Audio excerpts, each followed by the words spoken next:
Hi and welcome to RCKicks. On today's show, well, we're back working on this, the bonkers Arrma Senton 6S. Now, I've done a whole video already on this and we're halfway through restoring this. Well, probably just a bit over that by now.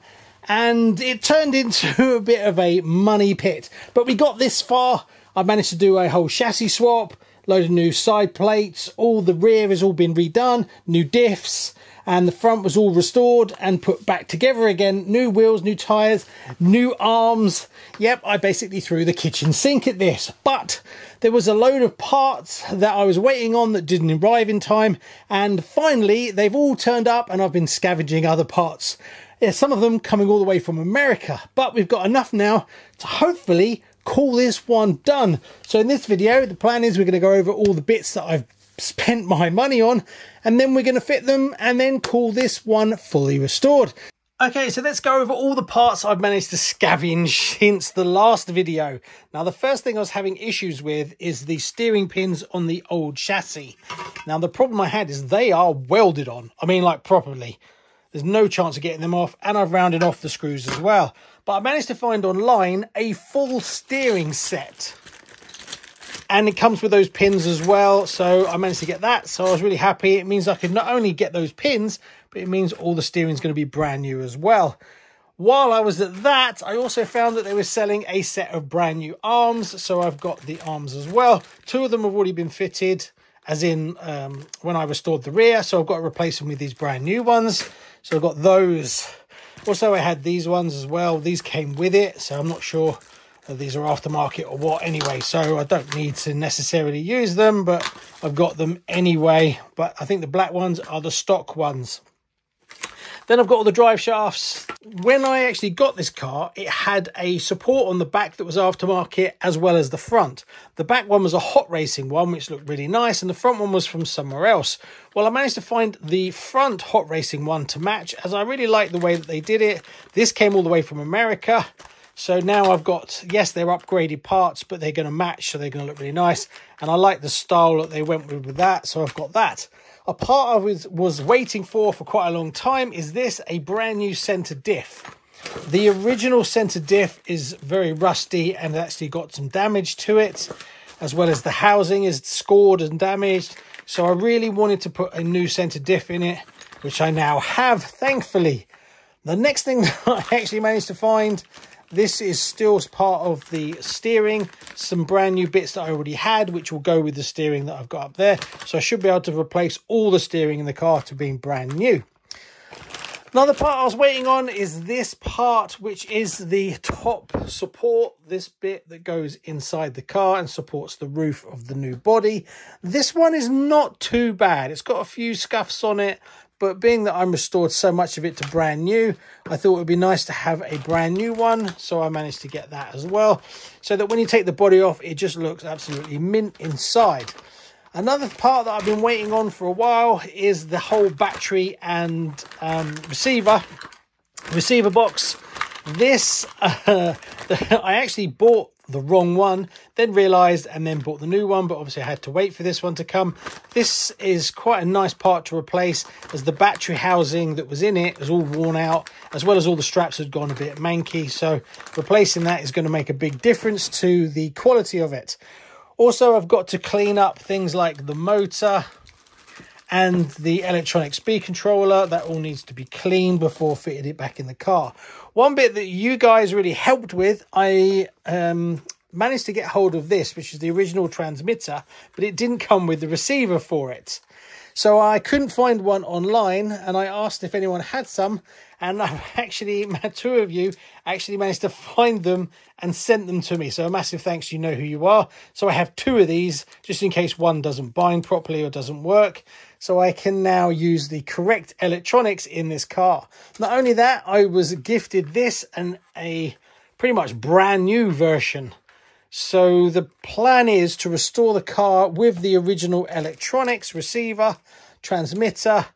The only part that I've been umming and ahhing about for quite a long time is the servo. The servo in this car is an upgraded servo. But I'd like to put the original red servo back in the car, trying to get it back to being a shelf queen. They are really expensive from Arrma, and you can get way better servos for the same kind of money.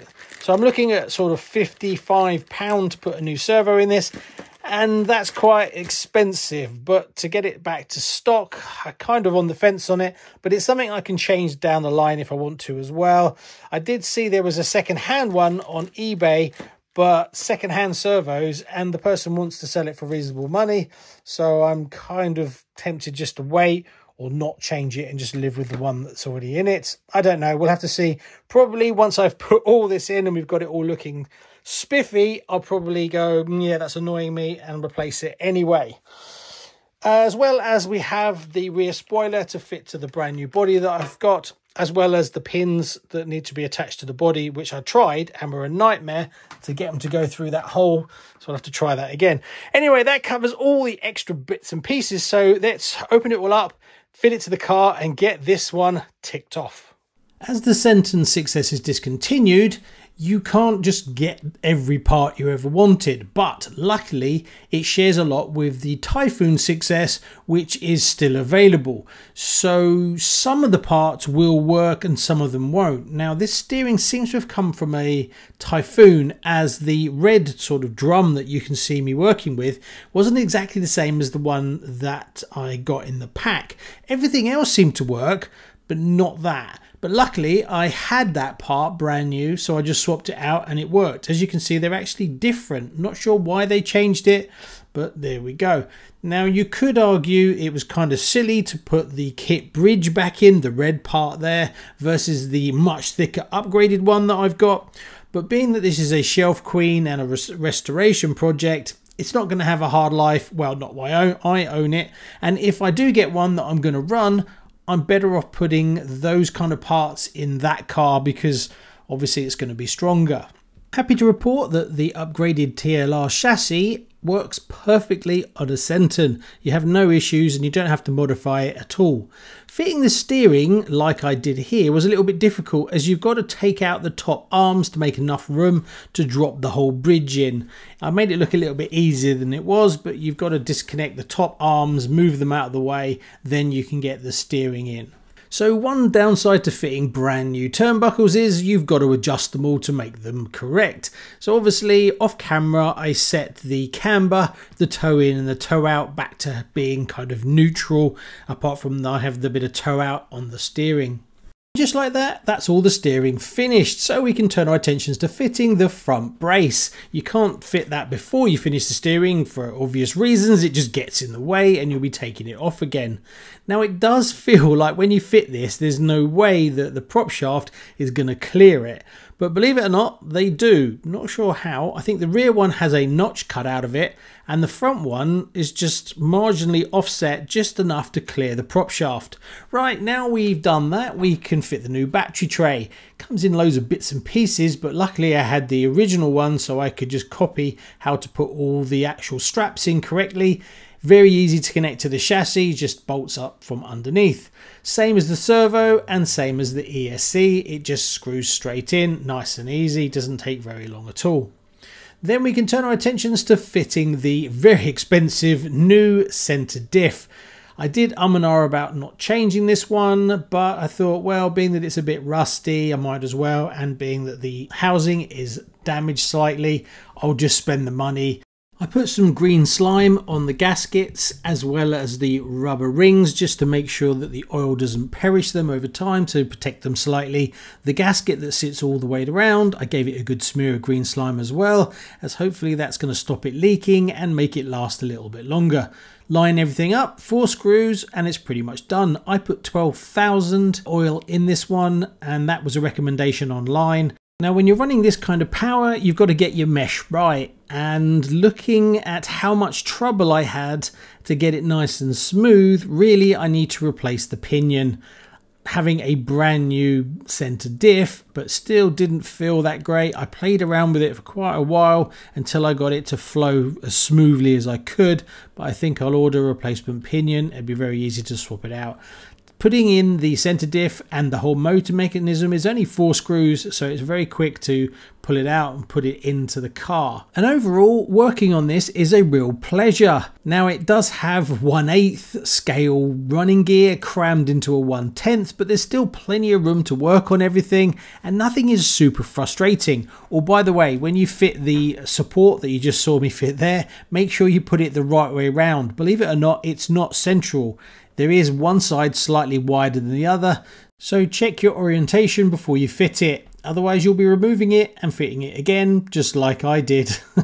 So after many hours, and I mean a lot of hours, way more than I thought, we have a totally restored, well, 97% restored Senton 6S to basically brand new. And yes, I know before you comment I went too far with it. Yes, well, that's what I do, right? Managed to get all the body done as well. Getting these things in was an absolute nightmare. I broke two, but lucky I had a few spare ones. And I didn't have all the bolts to do this, so I had to go into the parts bin, as I wanted to put washers on them as well to fit them properly. It now has a fully working electronics, and it's all the stock one.